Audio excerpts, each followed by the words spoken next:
Yo, yung mga nag-goosebump dahil nag-bounce ma na head. Ginising ang sining sa batang ako, tas tingin ang ilay nag-rebelde. Yung baby sunog pagkalapas sa beat, tong mga letra na laro pagka-speak niyinig pagkatao nila mga bitch. Di ba ben sa awit ko bumilib. Yung baby jump chest out natural, postura at bulsa ay makapal. Siya mga ups na hinimay, nagkalatila para bang naligal. Pati mga chicks niya natangay, simple at tahimik. Kumalaw, tindigay ipadi para magjapang itubungan tripolo. Alam mo na yan, alam mo na yan. Di pa tumutodo pero wapo yan. Basurang kwaderno ni Lazy Laban. Di sana nanapak, gusto manghikayat ako'y sabayan. Kung masalimuot, tugmaan ng parang mainit na inyo napapakinggan. O wag mahiyang sumabayo kung mga imkilyan nyo. Baby teka ako yan, that's me.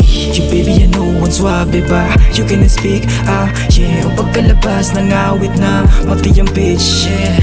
You chill, I'm just trying to get all the stuff that you have been snitched, yeah. Panis mga yan sa bago kong lutong ipapatikim. O klaro ang punto, lahat tumatama. Kada segundo umaarang, kada libali tawanan. Tuwing kakapusin, enerhiya ko lalo lamang humahaba pa. Umanhin kung kayo may nasapawan, sa lalim ko ay tila ba nahirapan. Paano nasanay lang sa kababawan, o diyan layo milya ka na iwanan. Kung napaisip magsulat to kayaan, ano pa bang trip mo ala ko halaman? O wag magpilit kung hirap magpaawat, mahinang ikaw di dapat kaawaan. O malademonyo to sa laro, hindi mo pa rin ba talaga maunawa ang kwaderno? Wala kat damo, dala ko madala siya ng aking kinahihiligan. Munting paalala kung maaapakan at matatamaan ng kung sino. Sadyan na iguhit ko lang sa papel habang nasa dilim aking anino. At tila mas kaya ko iyan mo'y agresibong nilalamong mabangis at ang motibo ay maipamalas talito kung tangang kakayahang di biro. Damn, you baby you know ang swabe ba? You can speak, yeah. O pagkalabas ng awit na mati yung bitch, yeah.